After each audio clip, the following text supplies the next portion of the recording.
So forensic faith principle 4 in communicating the case to a jury is simply this, presenting the evidence in a powerful way. How do you present the evidence in a powerful way? It's not as though this is foreign to the Christian worldview. I mean, Jesus did this himself. He presented the evidence powerfully, right? I mean, if you look at, for example, the evidence in the form of miracles, we see this over and over again. There's a reason why you see all of these miracles. 22 miracles in the Gospel of Matthew, 20 in Mark, 21 in Luke, 8 very powerful, specific miracles listed in the Gospel of John.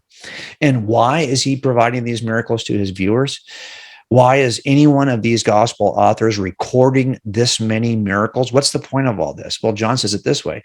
I'm telling you all of these and showing these to you so that you may believe that Jesus is the Christ, the Son of God, and that believing you may have life in his name. There's a reason why this evidence, this of course would be considered indirect evidence. Miracles are the indirect evidence that Jesus uses along with direct testimony in order to make a case for his deity. Remember, we talked about that process of a jury trial, jury selection, opening statement.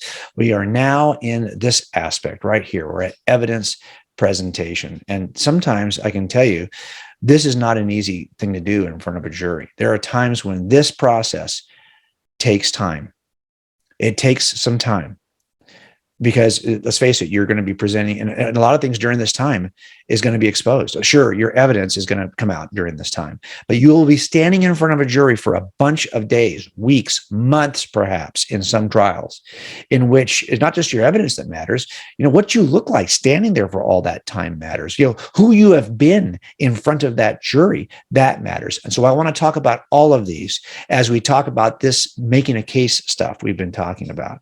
Let me give you some attributes of good case makers who are presenting evidence to juries so you can get a sense what they look like. Here's the first thing I would say. Good case makers are not jerks. They're self-effacing and gracious. They're not all puffed up. And I know that sometimes when you think you know something, it's easy to get puffed up. I mean, I fear this myself. How many times have you seen apologists that seem to be a little bit too cocky or a little bit too confident? This is a killer in a jury trial. Look, and when you see attorneys making a case to a witness, to a jury rather, where they've got a witness on, look, what we want the jury to focus on is the witness and the evidence. Like, what is the witness saying?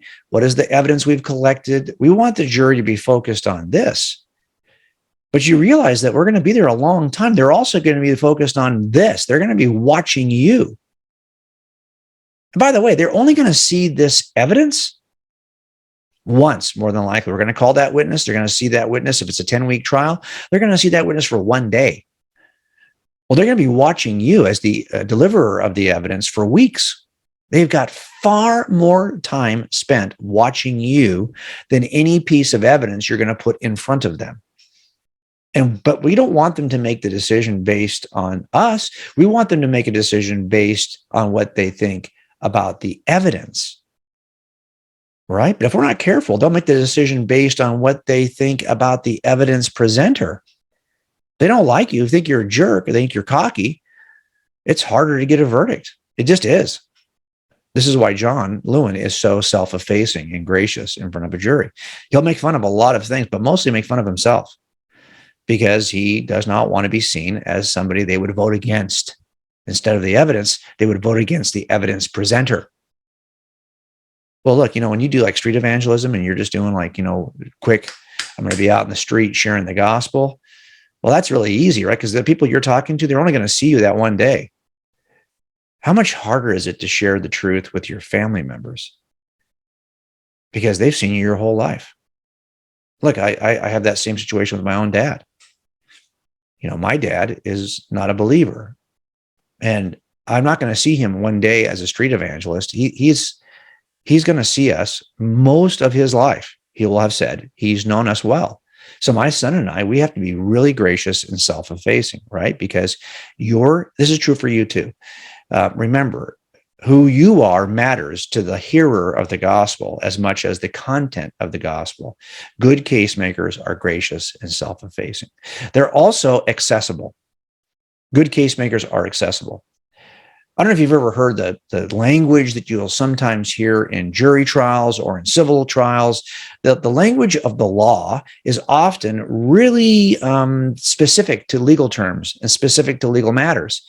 And you can't use this kind of language, though, in front of a jury because you're going to have to decipher it for them because this is a little bit, not everyone's familiar with these terms, right? I tried to do something similar to this when looking at the abstract principles of science and philosophy, the big language that's often used. I did this in God's crime scene. How do I throw this in a way that people can catch it? How do I take these ideas about cosmology, about biology, and throw them in a way that most people are even interested enough to catch it? By the way, this also happens when you're sharing the gospel or talking about your Christian walk. Have you ever heard expressions that sometimes need to be translated? If you say, God's put you on my heart, what does that even mean? Like, what do you mean by that? I think we could do a better job when we're talking to the world around us of being a good translator, of being accessible with our language. What you really mean is, hey, Jim, I've been thinking about you a lot lately. You come to mind when I'm praying and talking to God. Well, that's a little more specific. I think I understand now what the person is talking to. When I was 34, all this other language seemed like it was speaking Greek or like it's just your trite church language. Oh, I got to be born again. What does that even mean to me at 34, not understanding that term? It sounds very exclusive, like you're this club over here. When what you really mean is that you want to be the kind of person who has reconsidered your beliefs and is willing to repent or turn. Even the word repent is a problem, but you want to begin a new life as a Christian. But when you use that word repentance, even, I think that needed to be translated for me, at least when I was 34. I needed someone to say, look, you and I, we might be good at times, but we're not perfect. And if God is all powerful, he has the ability to be perfect. He can eliminate imperfections, including moral imperfections. And the only way that you and me as imperfect creatures can be united to a perfect God is to accept a pardon that he's offering for our imperfection, something that he's doing for us because we're not perfect enough to match him. That would have been more helpful for me. You got to deal with your sin, Jim. You got to deal with I had a partner who told me this. He was a believer. It wasn't long before he stopped talking to me. I think if he would have said something different, the Bible says that Jesus is God and that he was the only perfect man. No one else is like Jesus. He's the only perfect, sinless man. Yet he died like a common criminal. Why? Because he's paying the price for our daily crimes of imperfection. We're not perfect. He was the one perfect man. And if we're willing to accept what Jesus did for us on the cross, well, then he's willing to apply his perfection to us. He'll stand in front of the Father and say, I know this guy's not perfect, but I am, and I represent him. Do for him what you would be willing to do for me. So that's why this other term, like inviting Jesus into your heart, makes a little more sense if I can think of it that way. And I needed someone to translate this for, make it accessible. Like when we admit our imperfections, when we believe that Jesus died on the cross to pay the price for those imperfections, for our mistakes, and when we accept that he's going to pay a price that we don't want to pay, a price that we can't pay, he'll pay that price, and we'll adopt a nature that we could never achieve, his nature, then we can start a new relationship with God. That would have been more helpful to me. I think when we start to talk about the gospel to others, just make sure that every sentence you're about to use is really clear to a world that may not be churched. When you say something like making Jesus the Lord of your life, I need to know what that really means. I think what it means is that as you begin to appreciate who God is and the magnitude of what he's done for you in forgiving you, the magnitude of his sacrifice, well, how can you not want to be more like him? It's a response in which you want to be more like the person who's done so much for you. So when I say to have faith, I mean, look, Jesus gave us more than enough evidence to believe what he said and what's been recorded about him. He never asked people to take an irrational, blind jump, right? That's something we often think about by definition, but it's not what Jesus has asked of us. Instead, he's asking us to make a reasonable step of trust. And then when we're saved, what does that even mean? Saved? That just means that God doesn't want anyone to be separated from him. And he's given us a way home. But we have to make And we have to accept that, right? Accept that offer of forgiveness that's offered through Jesus. Oh, and I've seen people use this kind of expression. Oh my goodness, what is that? That just doesn't even sound desirable. Who wants to be washed in blood? I don't. Do you? But it turns out that the death of one man, one perfect man, Jesus, provides forgiveness for the rest of us.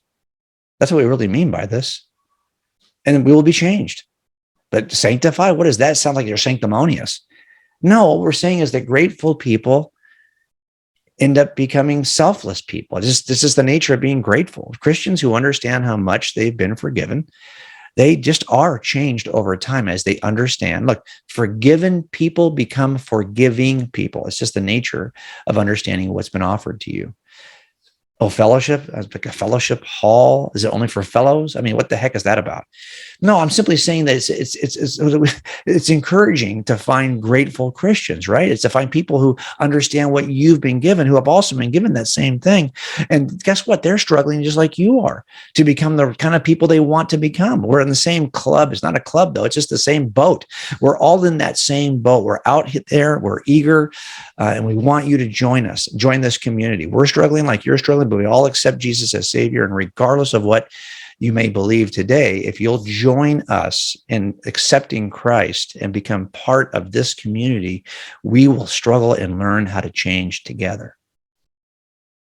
Look, we just have to find ways to share the truth of the gospel in terms that are more accessible, because good case makers are accessible. They're also strategic. We present evidence to juries, and we have a certain order in which we want to present that evidence. We have certain kinds of evidence. Sometimes the evidence is just material evidence. It's physical, it's property, it's different things that we found at the crime scene, right? Sometimes that evidence is the testimony of certain kinds of experts, like behavioral experts and DNA experts, and then there are these forensic experts. We have all different kinds of experts that we're going to bring in, medical experts, you name it, right? Well, I want you to think about this in the context of the kinds of evidences and experts you could bring in. I want to be strategic. There's lots of ways. There's lots of things I could choose from. How do I make a case strategically to people? I have to know something about who I'm talking to, right? Because there's lots of different ways to go. If I'm talking to somebody I don't know, I could make a case for Christianity. I could present the gospel. If they have a question, well, I don't think this is true. Why would I think this is true? Well, then I want to be able to look. I think there's been a list. Peter Kreeft does a good job of making a list of 20 different lines of evidence that you could use with people to make a case for God's existence, for example. Well, which one of these should I use? That's about strategy. That's about like, well, I got to know the person I'm talking to well enough to know which of these I should choose from. Or you have to know where do you think you've got a good grasp of the evidence? When I first started doing this, I would almost always center on the moral argument, right? Because I felt like as a police officer, this is something that I had to constantly deal with, enforcing the moral law. Where do moral laws come from? Is there a way to ground moral? Am I just kind of enforcing the willy-nilly preferences of my culture? Or do I think that some of the laws I'm enforcing, like unjustified homicides, are not just true for our culture, they're true for any culture at any time in history, anywhere on the planet? In other words, how do I ground transcendent, objective moral laws? So the arguments have been made. There's several ways to make the moral argument. I've heard it made a number of different ways, like this one. There are objective moral obligations, number one. Number two, if there are objective moral obligations, there is a God who explains these obligations. Three, therefore, there is a God, because there are objective moral obligations. Or here's another way to do it. Humans possess objective moral knowledge. Probably if God does not exist, humans would not possess objective moral knowledge. So probably God exists. That's a much less weighted way of saying it. You can get really detailed in this, right? Human persons have a special kind of intrinsic value that we call dignity. The only or best explanation of the fact that humans possess dignity is that they were created by a supremely good God in God's own image. Probably there is a supremely good God then, isn't there? This is an argument from moral truth. Everyone knows and so believes that there are objective moral truths. Everyone, for example, agrees that you should not torture babies for fun. Objective moral laws are very peculiar in that they, quite unlike laws of nature and natural facts, they're very different. They're quite unlike those. And the hypothesis that there is an intelligence behind or beyond the natural facts that implants the knowledge of right and wrong in us and serves as the foundation for the objectivity of such judgments is the best, or at least it's a good explanation of our intuitions of objective moral facts. So look, I've seen this, but you can just Google a number of there's probably thousands of ways to argue for God's existence from objective morality. A simple way is simply to say it this way. Look, if morality is objective and absolute, God must exist. And morality is objective and absolute. Therefore, God must exist. If there is a moral obligation, and we've already talked about this earlier on in our course, but I've written an entire chapter on this kind of thing in God's Crime Scene. The idea that, yes, we can make a case that these objective moral laws do exist, and then how do you ground them? We cannot create objective, transcendent moral laws. We can only discover them. But that still has to be, where do they come from? Well, they're a reflection of the moral nature of the designer of the universe. The same way that a salty object will make your soup salty if you put it in the pot, because God is the creator of the universe, it reflects his nature. It's salty for a certain reason. And part of the nature of God is his moral nature. And so we recognize objective moral truths. They're grounded in the moral nature of God, who is the creator of the universe. Again, however it is you're going to make the case, all I'm saying is let's be strategic. Know your person well enough to know which line of argument or which line of evidence will be the most impactful. And you only know that by being a good questioner. Look, this is the art of questioning is so important. As a matter of fact, a lot of the good testimony that comes out in criminal trials, it comes in response. Right? It turns out that the response isn't so much as the questioning isn't based on the person being questioned. The person being questioned on the stand has no idea what the next question is going to be. He's not determining which way this conversation is going to go. It turns out that the questioner is determining which way it's going to go. One of the books that I wish I had a royalty for was Greg Koukল's Tactics. You all should own a copy of Greg Koukl's Tactics book, because he talks about 3 questions that can open up any conversation. What do you mean by that? Why do you believe that's true? And have you ever considered this alternative? I'm not going to go into much deep conversation about this, but I want you to know that asking good questions is pivotal. And this is what I see that people who are evading, who are deceiving you in some way, are only going to fail. I talk about this in God's Crime Scene. When you get a question, an answer back to you, a claim that is not true for a number of reasons. I see people in the courtroom, for example, either make a claim that's not supported by the evidence, right? Or they will errantly redefine key terms so that their argument works. Or they will just make claims that are logically inconsistent. So it turns out that once I ask those 3 questions you see in Greg's Tactics book, I'm listening to the answer and I'm asking myself, are they making a claim that's supported by the evidence? Okay. Are they just changing the terms so they can say that this is now what they mean by, let's say, gender, or what they mean by whatever the term is they're changing, so they can actually conform to their argument? And, or for example, when they'll say that that there is that the universe has a beginning, what do they mean by beginning? Are they changing the term? When they say that the universe came into existence from nothing, what do they mean? Do they mean by nothing? Do they mean just some version of something, or do they truly mean nothing? Again, defining terms is really important. Are they changing the term? Finally, are they making claims that are self-contradictory? Are they making claims that are self-refuting? We have to ask these kinds of questions. So start asking good questions and then listen carefully. I've talked about more of this both in God's Crime Scene and in Forensic Faith. And good case makers are preemptive. They're preemptive.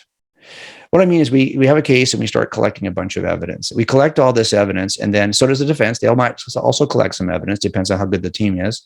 And then they have to tell us, we have to tell them in advance of the trial, we have to show them what we're going to use in trial. This is called discovery. So that when we get to trial and we show the jury a piece of evidence, it's not like this is a surprise to the defense team. We had to reveal this to them in the discovery process so they can be ready for their rebuttal, so they can be ready to cross-examine. There's no surprises in criminal trials, at least there shouldn't be, because we have a discovery process in place. So when we get an expert who comes up, right, and is going to present some piece of evidence, well, it's not like in crime dramas Ooh, this is a new, no, there's no surprises in criminal trials. We already know everything there is to know about that piece of evidence he's presenting. But here's what's more important. We also know everything there is to know about the guy who's presenting it. If they've got some expert, someone's testifying, we've already done our research on that expert. We know what his inclinations are, where he's made mistakes in the past, what his biases are. We're going to reveal all of that in cross-examination. So in other words, when we get into a trial, and somebody says, okay, there's evidence. Well, the same is true when you make the case against Christianity. People who make a case against Christianity write books. And so you need to know everything there is to know about the ideas in those books. They've presented this as discovery to you. It's not as though there should be no surprises when you're talking to anyone who holds an atheistic worldview. So much has been written about atheism. And we also need to know everything about the writers, the people presenting the evidence. That's fair game. So that's now the end of what you do in a jury trial. Discovery is about knowing the evidence and the people presenting the evidence. Now let's wrap it up. The last principle for providing a closing argument is, in fact, the closing argument. We started with jury selection, jury instruction, opening statement, evidence presentation, closing argument. How do we be persuasive? Well, the master. We have a master who's told us how to close, shown us how to close. You'll see this at Sermon on the Mount.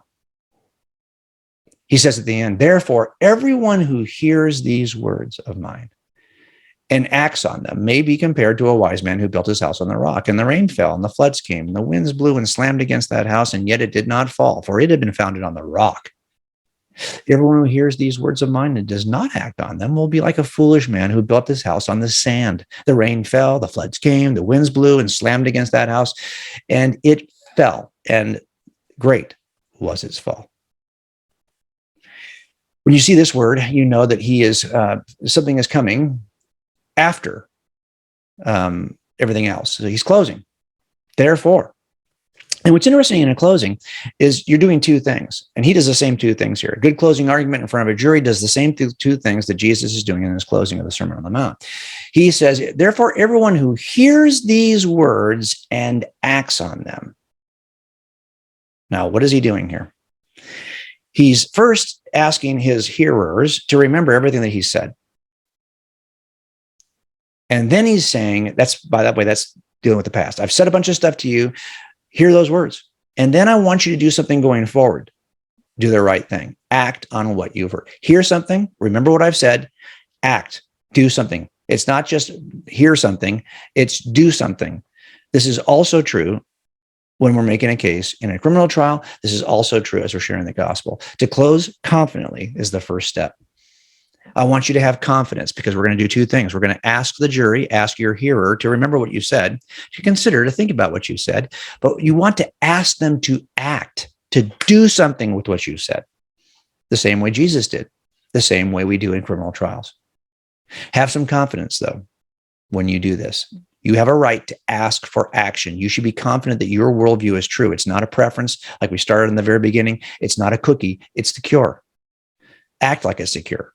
Talk like it's the cure.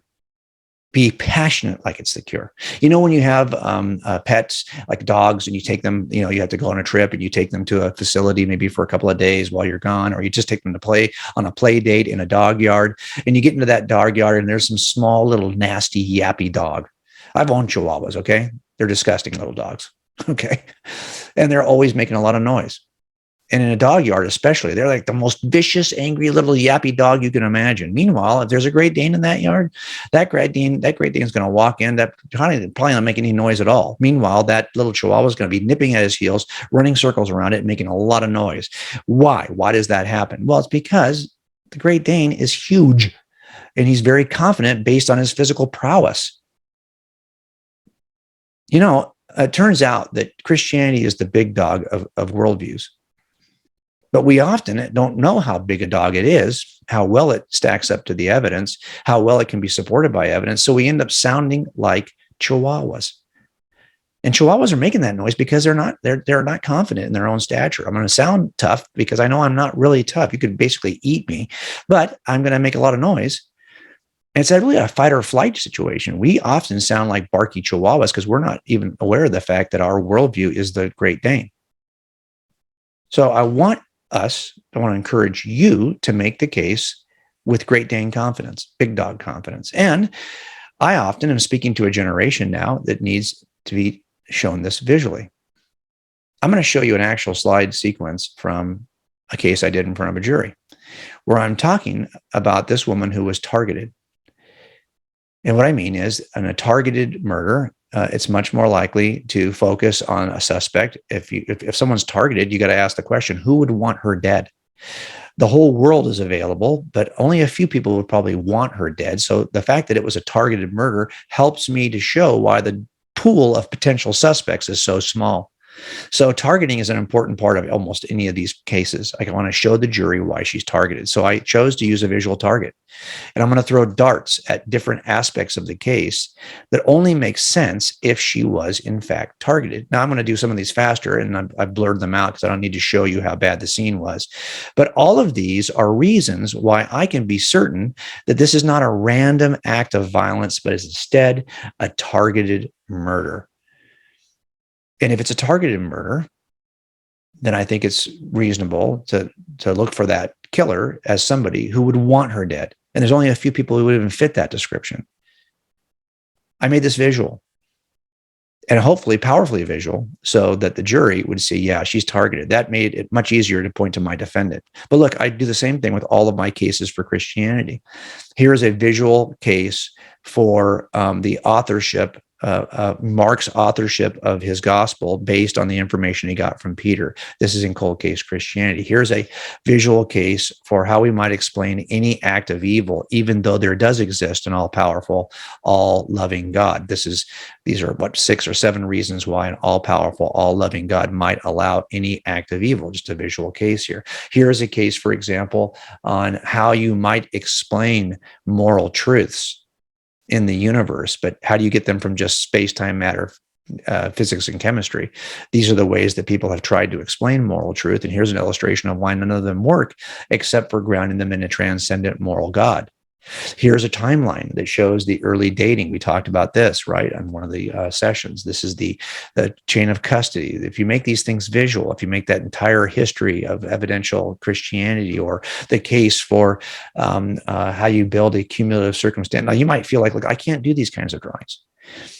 This is not, I don't have that skill set. My bachelor's degree is in design. I'd spent a lot of years in fine arts before I became a detective. So that helps me to make these kinds of illustrations. I draw these. But if you're somebody who can just draw stick figures, that's just as powerful. Same case. Can you draw that? I think you can. Same case. You can do this on a napkin. That's the whole point. Whatever you can do to sketch the case and make it visual, I'm going to challenge you to do that. Because as you sketch the case, it becomes more accessible to audiences, to people now who are more visual. So I just want you to learn how to maybe, this is why the little diagrams that people use to share the gospel, that, you've seen that diagram about there's a chasm in the canyon and you're trying to get to one side, the cross spans the chasm. Why are those little kind of visual diagrams helpful? Because they're visual diagrams. And also, you got to be able to be the kind of person, we're not just going to make a closing argument. We make a closing, and then the defense makes a closing. And then we get a chance to rebut the defense's closing because we have the burden of proof.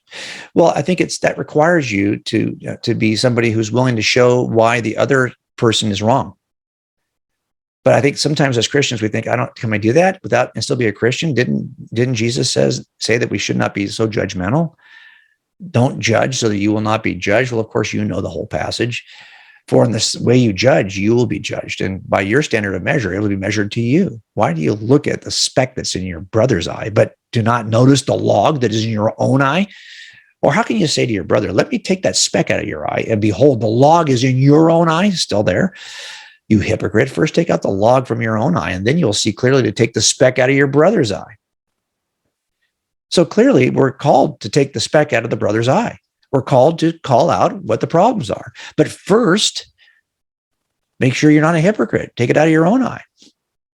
And it's clear that Jesus often would say that this is a narrow gate.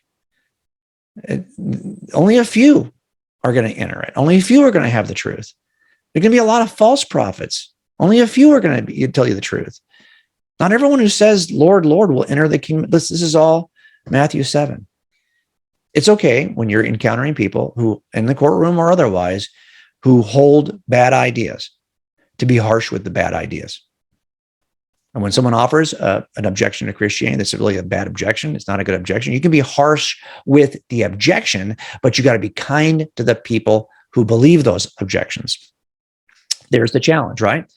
Is that, like we talked about with tolerance, you can hate bad ideas, but you can't hate the people who hold bad ideas. And how do you know what those bad ideas are? You read. I don't want to assume what the bad ideas are. I want to read every objection I can to Christianity. In order to write God's crime scene, as an example, I had to read, I think, 136 books. Here they are. Here's a stack of all the books that I read, so I could at least capture what the genuine argument against Christianity was from the mouth of the authors themselves. Then you can write a book. I kept all these books behind me on my bookshelf, so in case I need to refer to them again. And then finally, what we're going to do is we're going to ask for a decision. This is what closing arguments do. We ask for a decision. Remember, it's not just about remembering the past. It's about doing the right thing in the future. You're about to go into the jury room to make a decision. That's your future. I want you to make the right decision. I'm going to ask you to make a decision. John does this, and he engages that. He asks that like it's a matter of life and death. Right? He'll make that, he'll make it really clear to the jury that this is an important decision they're about to make. Well, we need to ask the same way. Do we do that? Do we engage this as though it's a matter of spiritual life and death? Because it is. It is. This is why we're asked. Look, because it's a matter of life and death, it's a death penalty case for John, he is going to ask for a decision we call a verdict. Well, we're kind of asking for a decision also, right? We just call the decision a decision to surrender. Or if you don't think you're ready to make a decision for Christ, at least to think about it. And so we're asking people to do something when they leave us. And then you have to get comfortable and let them make the decision and be confident you've done enough. Look, it's easy to think when you make a case in front of a jury that you're all alone as the prosecutor, right? But of course, John's got a team. 2 or 3 other prosecutors who are working with him. He's got a bunch of paralegals and staff from his office. And I've got people on patrol that can help us get witnesses in place. They can help us chase down leads that might come up during the trial. And then we've got forensic experts we can bring into place, right? These are the people we kind of assemble around us. And then finally, we all this team comes together, and it's like a baseball team. You're not out there by yourself. I know, look, the challenge is it's often easy to feel like when you're sharing the truth or sharing the gospel or making a case for Christianity, like you're playing a game of tennis. You're on one side of the net. The person you're talking to is on the other. You're trying to hit the ball and stay inside the lines. And if you hit the ball out of bounds, it's all you. If you make a mistake, it's all you. That's not how this is played. This is a game of baseball. You have a team, a deep team. Evangelism is a team effort. It's a team effort. And what I mean by that is that we have a tendency to think that we have to share the gospel. And if they don't drop on their knees right now and accept Jesus as Lord, if we don't hit a home run, we've failed. Our goal was to hit home runs, to get someone to accept Christ as Savior. And if we don't do that, we've failed. But that's not what we're trying to do here. Really, we're trying to make contact with the ball and move people around the bases. You don't know where people are on their walk. You never know where they're standing on their base path. Some are still far from God. Some are really close. And you don't have to hit home runs to drive in runners.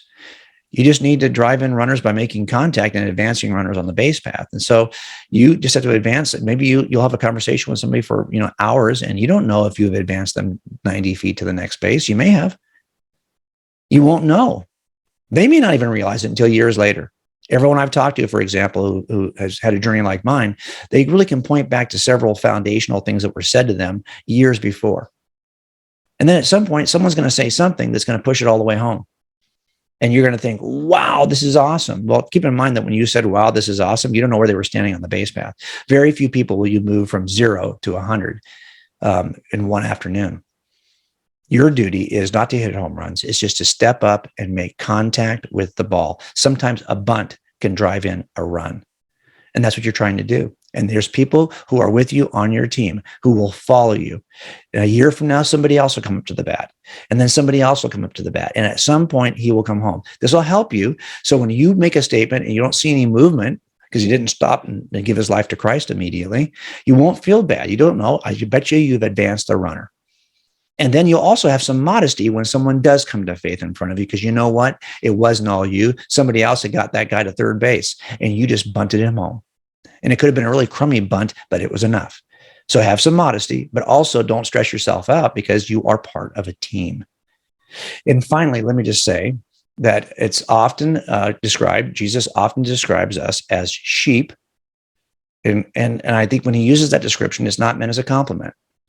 Jesus describes us as sheep because sheep are, for the most part, dirty and dumb. I'm sorry, but they are. In a sheep yard, there's not just sheep, there's also wolves. And the sheep know that the wolves are scary, but they don't often know. They don't even know how they're getting picked off. You know, the next day you get up in the morning and, hey, where's Fred? Fred was here yesterday. He's not here eating with us this morning. Where is he? There's a big blood smear on the ground, and he can't even figure out where Fred went. Well, meanwhile, a wolf had picked Fred off. There's another dog in the yard, a canine, known as the sheepdog.